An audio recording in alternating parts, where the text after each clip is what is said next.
Welcome to Crosstalk. This is your 7th Plymouth District version of Crosstalk as we speak with your state representative, Mr. Jeff Diehl, representing East Bridgewater, Abington, and Whitman. Of course, Whitman. Of course, Whitman.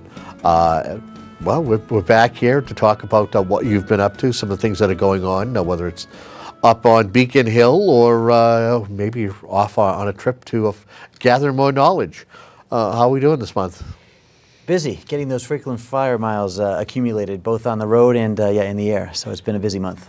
I got to ask you, what is this, looking at where you are at your particular point in your term, looking back in all the stuff that you've endured, what's it been like so far?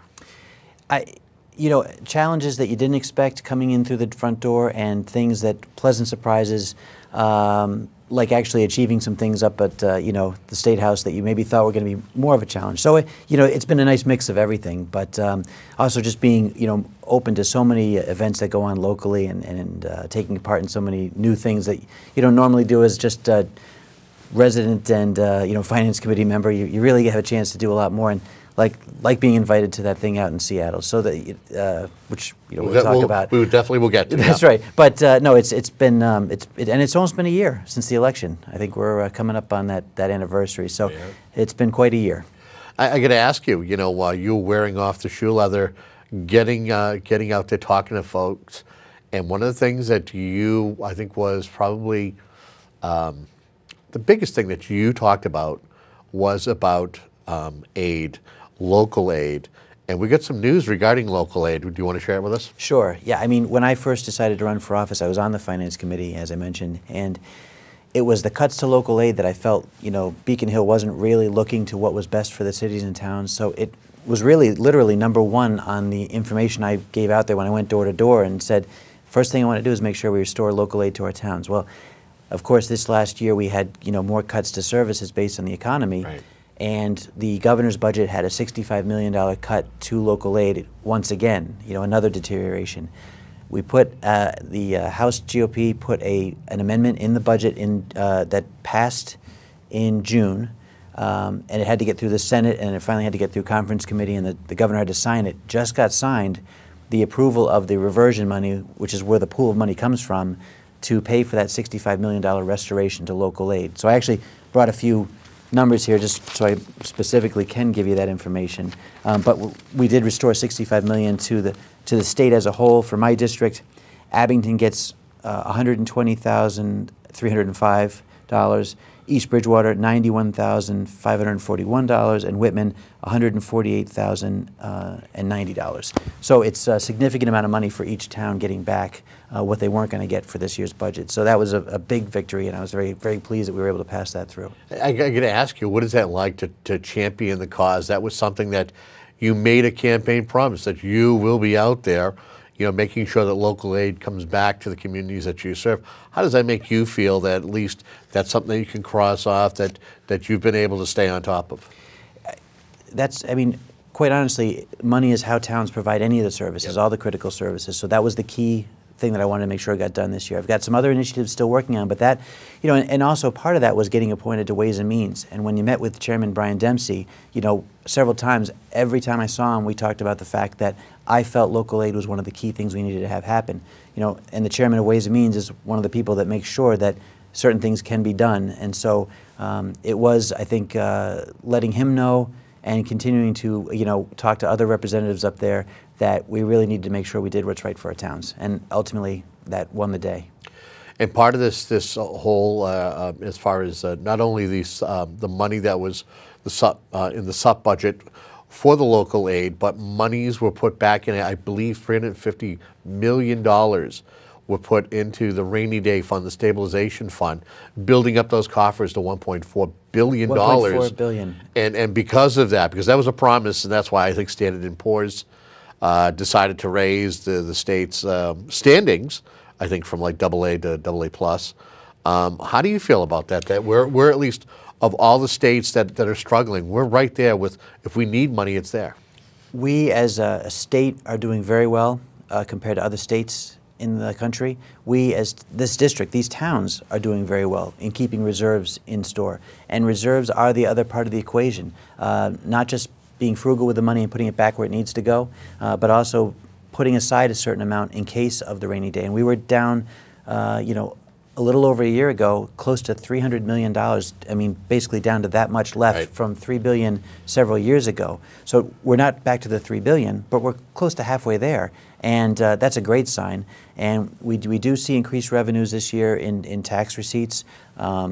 That may trigger an income tax reduction to 5% if we continue along the trend. But it still doesn't look like it's going to affect the ability to continue to put away that rainy day money if we, again, have that political will to do so up there at Beacon Hill. And I think that's one other thing I want to keep making sure we do is put the money aside, because aside from spending wisely, saving wisely is the other important aspect. Something else that you talked about when you were on the campaign trail, and that was expenditures when it comes to immigrants, undocumented immigrants. And I guess we have some new numbers regarding health care. Is that correct? It's true, and I wanted to bring these in just so I make sure I don't have you know, the incorrect numbers when I'm talking to you about it.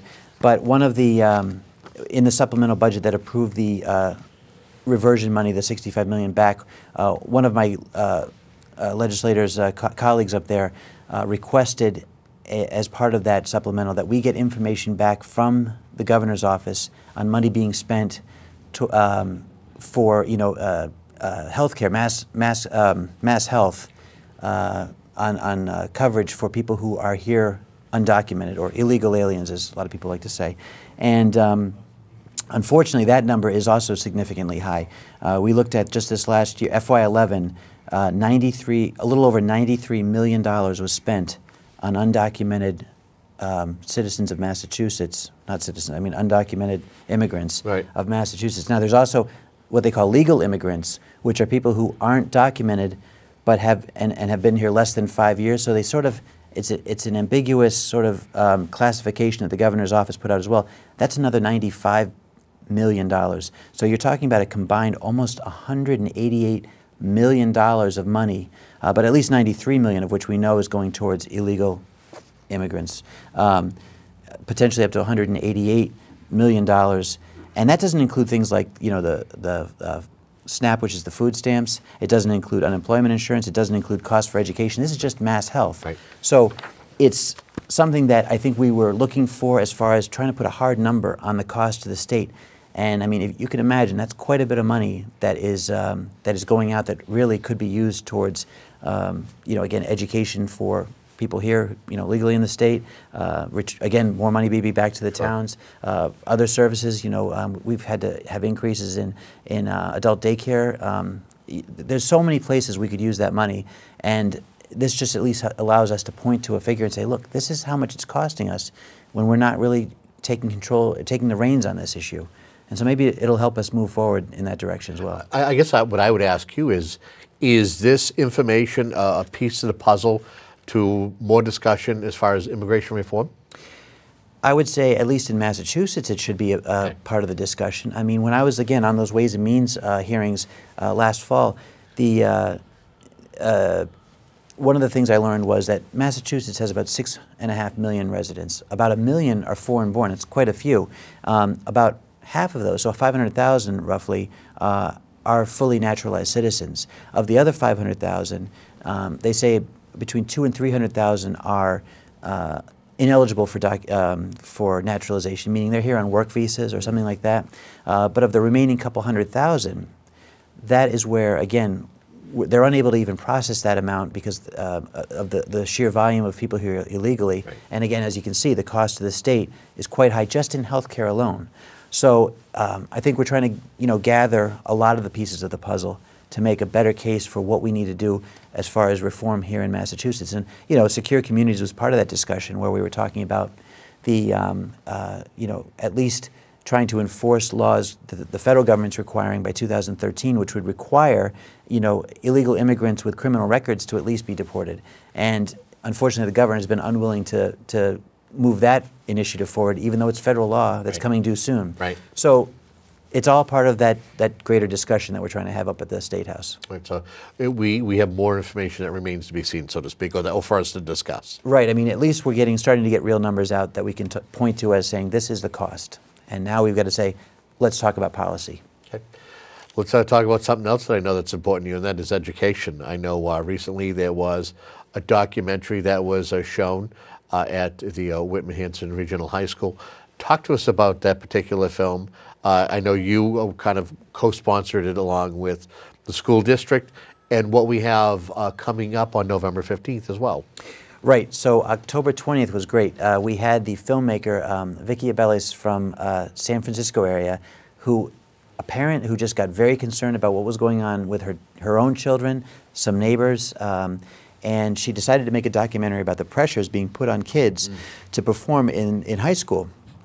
And actually, I think it talks more through of K through high school, but with more of a focus towards the high school end of things, because that's where testing really starts to go crazy, as far as not only here in the state of Massachusetts, MCAS, but you've also got AP testing and obviously, you know, beyond that, just the extracurricular stuff kids are doing outside of school.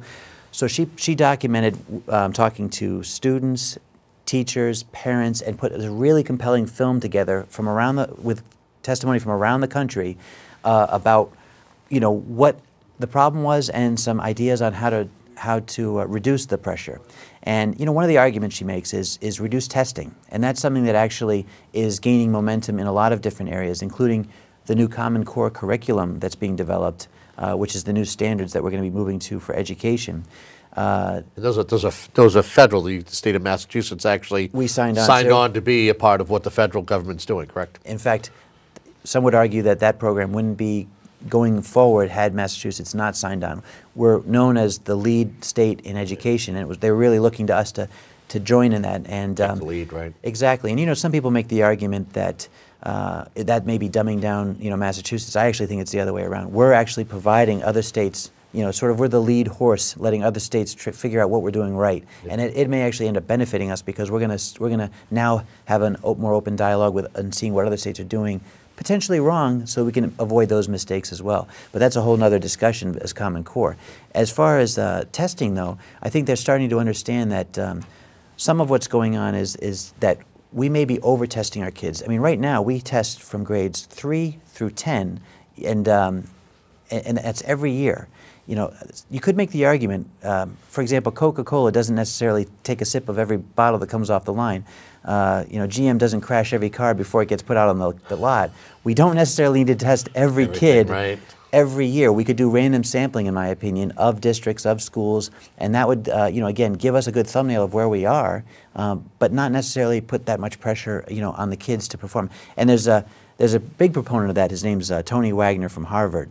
Okay. And he'll be the one coming on November 15th to talk more specifically about that. Yeah, and actually, I do believe you and I have talked a couple times before.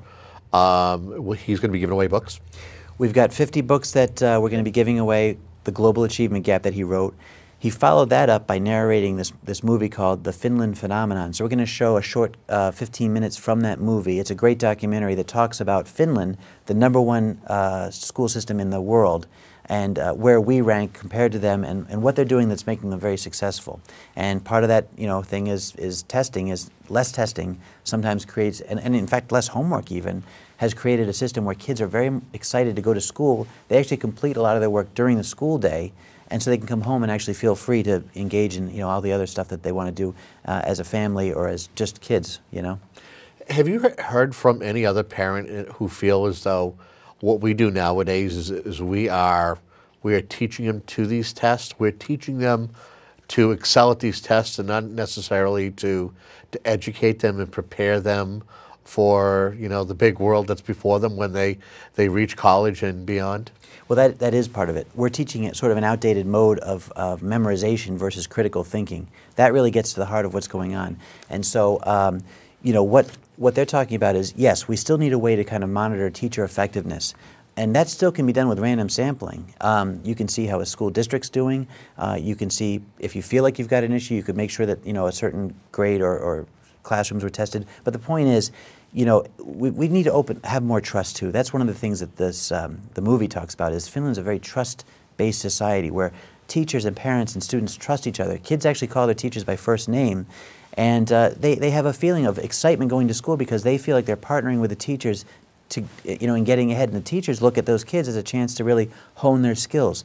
So it sort of looks at education in a whole different way, where we look at it sometimes as a chore on both sides of the desk, Right. and these guys look at it as an opportunity to really, do something exciting with their lives. And so, hopefully we could move towards something like that.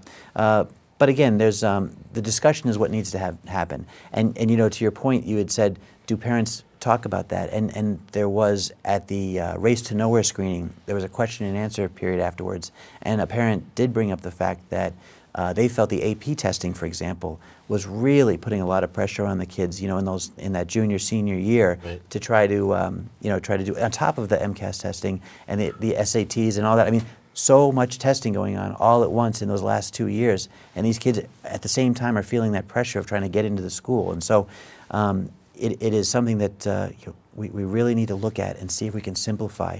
I think, again, in Finland, they take one test, and it may not be the solution for America, but we've got to look at some better ways of doing it, because right now we're not cutting it as a country. We are ranking somewhere between 24th and 27th, depending on what you look at as far as math sciences, compared to other developed nations. And we've got to do a better job. Okay. Let's, before we move on to something else, the November 15th, that hold, the screening, the author, where is that in the time? It's going to be at the Whitman Middle School on November 15th, and it's going to be at 7 o'clock, and it's free admission. Okay. And in fact, we were able to get Old Colony YMCA to do free childcare. So if you've got young kids, you can bring them, and they'll be watched, so you can watch this thing and watch the little bit of the movie, and then also hopefully talk to Tony about what you think about his book. And there's plenty of places on the web to look at an analysis if you haven't had a chance to read it yet. Very good. I guess I would move on and ask you about redistricting. That's kind of a big thing, at least on the side of the state level. I know that there's still discussions ongoing as far as the congressional, where we're going to see a little bit of a shrinkage from 10 down to 9, meaning that we're going to be losing a seat. I know there's going to be discussions this week in regards to, we're going to see more seats in the House side of things. There's going to be a discussion and debate this week.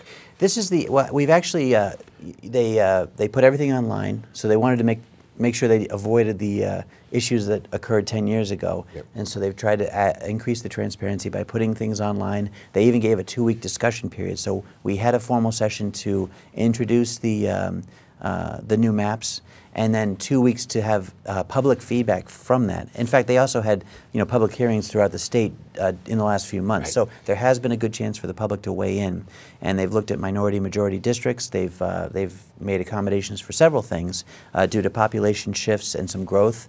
My own district experienced some growth. So unfortunately, we had to lose one precinct from the overall district, and they felt the most logical way to do that was to take one precinct away from East Bridgewater. It's actually precinct number 1 in East Bridgewater, will now become part of Christine Canavan's district, and she represents the Bridgewater and West Bridgewater, as well as parts of Brockton. So it sort of puts together that area for her. It keeps that area together, and still allows me to keep pretty solid district that's fairly consistent with as far as population demographics. Okay, so you're losing just a little bit, so to speak. Shedding a few pounds, so to speak. I think I need it with the winter coming on again. No, I'm kidding. I certainly don't want to lose, representing, the good people of that district. But on the other hand, I know Christine Canavan she's done a good job. She's been in the legislature for a while and does a good 20 years, job. I believe. Yeah, so she knows constituent services for sure, and there's not going to be any gap in services that they get. And actually, as the way we kind of talked about it, Christine and I, is that they sort of gain 2 representatives because you have 2 people looking after the same town. So I think it works well sometimes. Very good.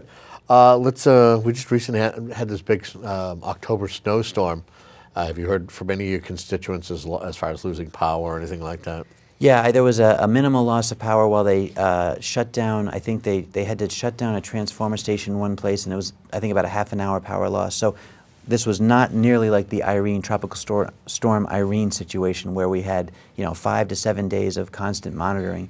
However, the the middle of the state and western Massachusetts are affected by that, and I have noticed that they've been having to have pretty frequent conference calls on how they're dealing with that, because it looks like service is going to be out for a few days out there. Obviously, with the heavy snow, wet snow on trees that hadn't defoliated yet, Right. caused a lot of power line outages, and so it's you know, this has been one heck of a year. We went from a really tough winter last year to the Irene storm this summer, and now we've got this early winter storm that kind of threw another wrinkle into everything. I guess I got to kind of parlay this with the weather that we have here. You took a trip to Seattle. The lore is that Seattle, you go there and it's just nothing but rain. What was it like out there? What did you go to Seattle for? What was that trip for? It only rained 2 out of the 3 days I was Oh, there, well, so it was that's a not really, bad. really nice trip. I was invited to go out there and take part in an education series out there, and so there was 2 days of conferences I was involved with, and it actually was merged with what the Council of State Governments, or CSG, that was their national summit. So they actually brought in people from Canada, people from Mexico, and we sort of had a discussion about sort of our North American trade that's going on in representation. So I was able to meet some very interesting people from both north and south of our borders. Somebody from the Yukon Territory actually gave me real interesting story about, you know, how they live you know, their life up there in the dark quite often throughout the year, and you know, how they go hunting for moose and bison to fill their larders for meat for the year. So you know, they don't necessarily have a grocery store like we do, and so it was interesting to talk to him. But really, the focus was to be about education, and we had a chance to speak to people from the Gates Foundation, who are very active in education initiatives and innovation around the United States. So we were out there. We met at the Microsoft headquarters, had a chance to tour sort of their home of the future as a side note, and that was very interesting. But really, it was a good chance to again get a picture of where we are as Massachusetts in relation to other states, and talking to people from Missouri, from Washington State, from California, you know, and you definitely learn that Massachusetts is leading, but I think we also realize that we've got, you know, some ways to go too, and we've got to, you know, we have very high cost of education here in Massachusetts versus other states. Now it's paid off in having the best results, but maybe there's some more efficiencies that we could find along the way, and that's part of the overall reason that I went out there, was to talk to them about those things. Was it something that you know, you were asked to go and do? Was it something that was in regarding to the House, or when the leadership say, "Hey, you want to head out there"? Were you approached, or how'd that No, happen? this actually follows on the fact that when I was awarded that scholarship for the emerging leaders a few Right. months ago, some other organizations kind of have kept in touch with me since then and asked me to take part in things that they've got going on, because I think they realize that I'm taking a very active role, you know, especially in education. I was the liaison when I was on the Whitman Finance Committee to the school board, and you know, I've been able to, you know, I think maintain a pretty good relationship and understanding about where we're going with education locally, as a state now, and now I'm trying to look at it as a, you know, nationally where we're going. Okay. We have Veterans Day coming up in just a couple of weeks, and usually a lot of these communities, East Bridgewater, Abington, Whitman, they have ceremonies to remember those who gave the supreme sacrifice. You have plans? Are you going to be attending some of these ceremonies? Yeah, I'm going to be taking part in the Tri-Town, the Rockland, Abington, Whitman ceremony, and it's really a fitting time for that to happen. I mean, we're talking about right now, you know, fully pulling our troops out of Iraq, and so this is certainly a time when I think it's very fitting to honor the soldiers that have sacrificed their lives overseas. You know, but not just in the most recent conflicts, but also in a grander picture, all the wars that we've had, and just again to recognize the service that the men and women have put their lives on the line for. Okay. I also know that you're going to be attending some schoolboy football games. Talk to us. Where do your travels take you? So this coming weekend, I think I'm doing a coin toss ceremony with Representative Webster over at the Whitman-Hanson game. They're taking on Hingham. Very good. They're having a very good season, so we're going to do a flip of the coin at the center of the field on Friday night. And I think at that same time is the East Bridgewater Abington football game. So I'm going to try to go there to catch the second half of action, because both those schools are having a really good year. So it's been a very exciting football season for the district. I've tried to make as many games as I can make. My wife is also the director for Whitman Youth Cheerleading, so I've been going to, youth games, youth football games in Whitman as well on Sunday mornings. So this has been one great season for local football. Okay. There are also a lot of other local events. I guess we have a wine tasting event that's coming up that you're going to, attend. Yep, the annual wine tasting at the Whitman Town Hall, I think, is coming up this weekend, and I think it's Friends of the Park. So they always do a really nice job of a fun way to raise some money to help keep the town park looking good, and that's always important. Especially we just lost that big tree in that Hurricane Irene. Somebody got some good firewood, but we lost a real historic landmark, and so it'd be nice to have some money to do some new things in the park, I'm sure. I happened upon that tree probably an hour after it kind of did like the tri-split. It went Yeah. 3 different ways. It's It's like, whoosh. straight It down. wasn't much left, but DPW did a great job in getting over there, cleaning it up, and taking care of it as they always do. And now we have a much cleaner path to, when my daughters and I go sledding, a much cleaner path to get further down. We used to always hit that darn tree, at least a root or something like that, and slow down. Now we'll get a little bit further, I think, this year. Very good. Let's take a moment to remember somebody who gave many, many years to the town of Whitman. Margaret McGilvery passed away just over the past couple of weeks. Kind of give your thoughts of Miss McGilvery. Yeah, I was away in Seattle when that happened, so I wasn't here for the services, although my wife did get over to them, and I understand it was very well represented. I know the fire department put on a very nice display of a color guard for the wake, and then they had one of their the ladder truck with a flag outside the church for the service. So a very fitting memorial to someone who dedicated so much of her life to public service. I mean, she's obviously her name is interwoven with Whitman for so long, and being a selectman for so many years. She's done a great job, and it was very sad to hear such a sudden passing. And I know everybody thoughts are with her and her family at this time. Okay. Well, now this is the time to let folks know if they have any concerns, if they want to find out where you are, if they want to get in touch with you. District hours, how can we find out more information? Let's see, district hours in the month of November will be at the senior centers. So those are posted on my website, on Facebook. My website is www.jeffdeal.com, and the Facebook page link is there as well. So those will be later in the month at the senior centers. I do 1 hour in each senior center, and then I will also there's actually a lot of things going on at the State House this month. We're trying to wrap up some things before the holiday season kicks in. And so I may not be at the district office as much these next 2 weeks, but I will try to be in more during the holiday season. So you'll have a chance to probably see me in the storefronts, at the storefront there on Washington Street very soon. But you can always reach me at the State House phone number too. It's 617-722-2810.